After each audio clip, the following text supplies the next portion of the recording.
안녕하세요. 권호 목사입니다. 여러분 요즘 유튜브 많이 보시죠? 유튜브를 보시다 보면은 내가 본 것이 계속 자동 연결돼서 나오는 것을 볼 수가 있습니다. 이렇게 영상이 자동으로 추천되는 것처럼 우리 말씀에 계속 말씀이 묵상으로 들어오면 얼마나 좋을까요? 오늘 우리에게 주신 말씀을 통해서 한번 하나님의 음성을 들어보시기 바랍니다. 요한복음 9장 1절부터 14절의 말씀입니다. 요한복음 9장 1절에서 14절. 예수께서 길을 가실 때에 날때부터 맹인된 사람을 보신지라. 제자들이 물어 이르되 랍비여, 이 사람이 맹인으로 난 것이 누구의 죄로 인함이니이까? 자기니이까? 그의 부모니이까? 예수께서 대답하시되 이 사람이나 그 부모의 죄로 인한 것이 아니라 그에게서 하나님이 하시는 일을 나타내고자 하심이라. 때가 아직 낮음에 나를 보내신 이의 일을 우리가 하여야 하리라. 밤이 오리니 그때는 아무도 일할 수 없느니라. 내가 세상에 있는 동안에는 세상의 빛이로라.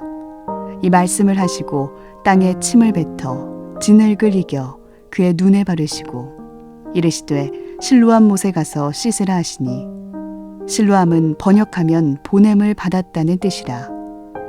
이에 가서 씻고 밝은 눈으로 왔더라.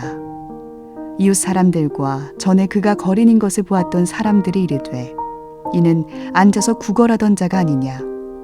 어떤 사람은 그 사람이라 하며 어떤 사람은 아니라 그와 비슷하다 하거늘 자기 말은 내가 그라 하니, 그들이 묻되 그러면 내 눈이 어떻게 떠졌느냐. 대답하되 예수라 하는 그 사람이 진흙을 이겨 내 눈에 바르고 나더러 실로암에 가서 씻으라 하기에 가서 씻었더니 보게 되었노라. 그들이 이르되 그가 어디 있느냐. 이르되 알지 못하노라 하니라. 그들이 전에 맹인이었던 사람을 데리고 바리새인들에게 갔더라. 예수께서 진흙을 이겨 눈을 뜨게 하신 날은 안식일이라. 예수님께서 길을 가시다가 태어날 때부터 맹인된 사람을 보았습니다. 그는 구걸하며 근근히 자신의 삶을 이어가고 있었죠. 이 맹인을 본 제자들이 묻습니다. 누구의 죄 때문에 그가 맹인이 되었습니까? 그렇게 태어났습니까? 자신 때문입니까? 아니면 부모의 죄 때문입니까? 라고 물었습니다. 유대인이었던 제자들의 질문을 통해서 우리는 당시의 사고방식을 엿볼 수 있습니다. 유대인들은 질병이나 고통의 이유를 죄로 보았습니다. 그러나 예수님은 제자들과 전혀 다른 시각으로 그 맹인을 바라보셨습니다. 예수님은 그가 맹인된 것이 하나님이 하시는 일을 나타내기 위함이라고 말씀하셨습니다. 여러분, 이게 무슨 말씀입니까?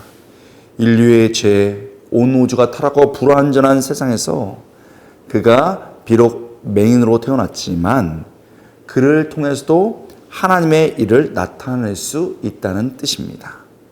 즉, 그를 치유하는 것을 통해 하나님께서 죄로 고통받는 인류를 구해 주실 것이라는 것을 보여주는 것이죠. 또한 그의 치유를 통해 예수님이 하나님이 보낸 참된 세상의 빛이요 치료자임을 보여주겠다는 겁니다. 우리는 본문을 통해서 중요한 사실을 깨닫습니다. 맹인을 앞에 두고 그 장애의 이유를 죄에서 찾고 있는 제자들처럼 우리도 다른 사람들의 불행이나 아픔을 너무 쉽게 죄와 하나님의 심판으로 연결하는 경향이 많이 있는 것 같습니다. 우리 모두의 약함이지요. 그런데 성경을 보면 질병과 같은 불행이 죄 때문에 나타나는 것도 있긴 합니다. 그러나 욥의 경우처럼 하나님의 섭리 가운데 기인된 것도 있습니다. 사도 바울처럼 그를 겸손하고 오히려 온전하게 만들기 위해 주시는 병과 고난도 있었습니다. 그러므로 우리가 다른 사람의 아픔과 병을 함부로 성급하게 판단해서는 안 되는 거지요. 예수님께서는 이제 본격적으로 이 맹인을 고치십니다. 그런데 그 고치시는 그 장면이 묘합니다. 예수님은 땅에 침을 뱉어 진흙을 이겨 맹인의 눈에 바르셨습니다. 6절입니다. 이 말씀을 하시고 땅에 침을 뱉어 진흙을 이겨 그의 눈에 바르시고. 자연스러워 보이지 않습니다. 이상하게 보입니다. 마치 팬더처럼 흙을 바른 그가 상상이 됩니다. 왜 예수님은 침과 진흙을 사용해서 맹인을 고치셨을까요? 그냥 나아라, 눈 떠라, 볼지어다 라고 말씀만 하셔도 예수님의 능력으로 병을 고칠 수 있었을 텐데요. 그런데 이상하게 예수님은 침과 진흙을 사용하셨습니다. 왜입니까? 1세기 고대 사회는 영웅적인 인물의 침에 신비한 힘이 있었다고 믿었습니다. 그러나 유대인들의 경우는 다른 시각을 가지고 있었습니다. 일반적으로 유대인들은 사람의 몸에서 나오는 침, 대소변, 피 등을 부정한 것으로 보았지요. 그런데 왜 예수님은 이런 것들을 사용하셨을까요? 이 본문은 예수님께서 침이 비록 부정한 물질이지만 예수님의 손을 통해 거룩한 도구로 쓰임받을 수 있다는 것을 보여줍니다. 흙도 마찬가지죠. 보잘것없고 평범한 흙이지만 예수님의 손에 들리니 치료와 회복을 일으키는 도구로 사용됐다는 겁니다. 예수님은 이제 맹인을 보냄받았다라는 뜻을 가진 실로암에 보냅니다. 그리고 거기서 눈을 씻게 합니다. 맹인은 이상한 모습을 하고 순종해서 그곳으로 갑니다. 그리고 씻습니다. 그러자 보게 되었습니다. 여러분, 우리는 본문을 통해서 깨닫게 됩니다. 예수님은 하나님께 보냄받은 분이십니다. 맹인이 이 하나님께 보냄받은 예수님을 만났을 때 고침을 받고 하나님의 일을, 그 기적을 드러내는 놀라운 도구가 되었습니다. 맹인은 유대인의 입장에서 볼 때 부정하게 태어났습니다. 그의 죄 때문이라고 생각되었죠. 그리고 그는 너무나도 구걸하며 살아가는 보잘것없는 존재였습니다. 그러나 그가 하나님께 보냄받은 예수님을 만나고 치유되었습니다. 보잘것없는 침, 부정해 보이는 침과 흙을, 그것을 예수님의 손에 들리고 그것이 사용되자 하나님의 기적이 일어났고 놀라운 일이 벌어졌습니다. 흙과 침, 그리고 저주받은 인생이라고 생각했던 그 인생이 보내심 받은 예수님에 의해서 기적을 일으키는 하나님의 영광의 도구가 된 겁니다. 분명합니다. 예수님의 손에 들리면 우리도 하나님의 일을 드러내고 하나님의 놀라운 역사를 일으키는 도구가 될 수 있습니다. 본문을 통해 우리를 생각해보고 실천을 생각해봅니다. 여러분, 우리가 만나는 사람을 함부로 판단해서는 안 되겠습니다. 그가 아프고 부족해 보여도 그를 함부로 판단하지 않고 오히려 쌓아 안아야 되겠습니다. 여기 내가 맹인처럼 건강하지 못하고 침과 흙처럼 평범할 뿐만 아니라 더럽고 존재 없는 가치가 존재 없는 것이라 생각하는 분이 계십니까? 예수님은 그렇게 생각하지 않습니다. 예수님은 우리에게 다가오셔서 우리의 인생을 잡아주시고 침처럼 흙처럼 평범하고 다른 사람이 피하지만 우리를 사용하십니다. 그러므로 낙심하지 마십시오. 내가 부족고 어려울지라도 주님의 손에서 나는 쓰임받을 수 있는 것입니다. 다시 한번 힘들고 어려운 삶이지만 주님의 손에서 멋지게 쓰임받고 하나님의 영광을 드러내는 그런 인생으로 오늘 하루 살아갈 수 있게 축복드립니다.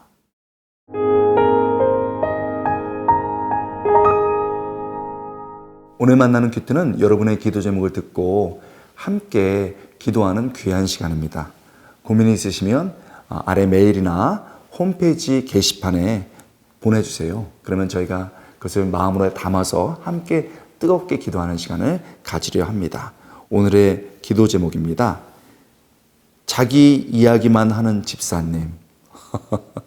이런 내용입니다. 얼마 전에 교회 소그룹이 개편되어 새로운 목장이 만들어졌습니다.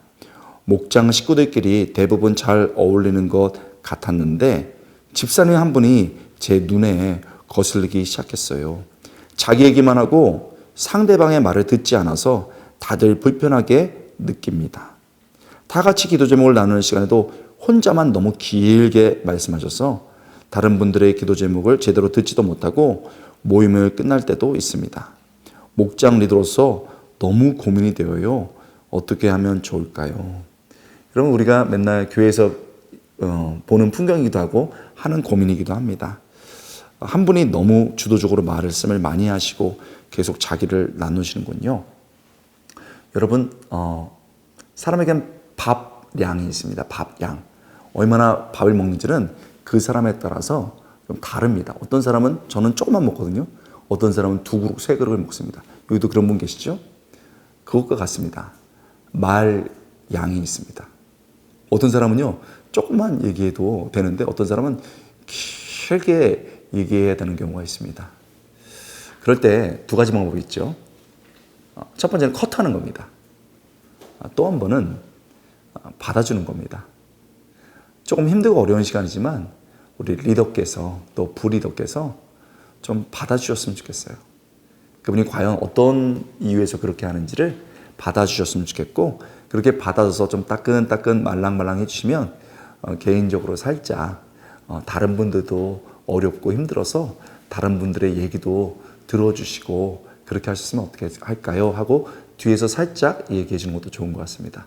또 하나의 방법은 우리 기도 제목이나 상황은 여러 가지 SNS를 통해서 미리 한번 나눠보자, 미리 기도해보자 해서 여러 사람들의 아픔들을 나누고 이렇게 한 명 한 명들을 공평하게 하는 방법도 있는 것 같습니다.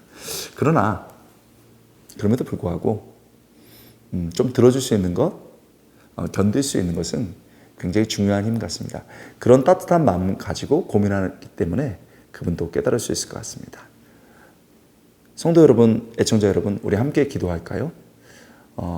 무엇인가 막 나누고 싶은 그분의 마음에 하나님의 사랑, 형제의 사랑이 채워질 수 있도록 도와주시고 다른 사람도 돌아볼 수 있는 여유를 주십시오. 이렇게 아름답게 고민하는 리더, 부리더가 계신데 지혜를 주옵소서. 함께 기도하겠습니다.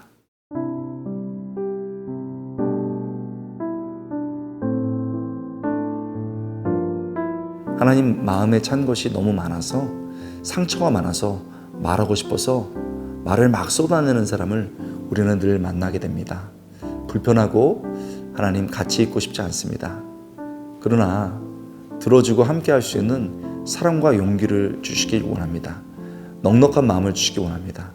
그러나 또 때로는 지혜롭게 상황을 나누면서 함께 나누는 지혜도 발휘할 수 있도록 우리에게 은혜 나려 주옵소서.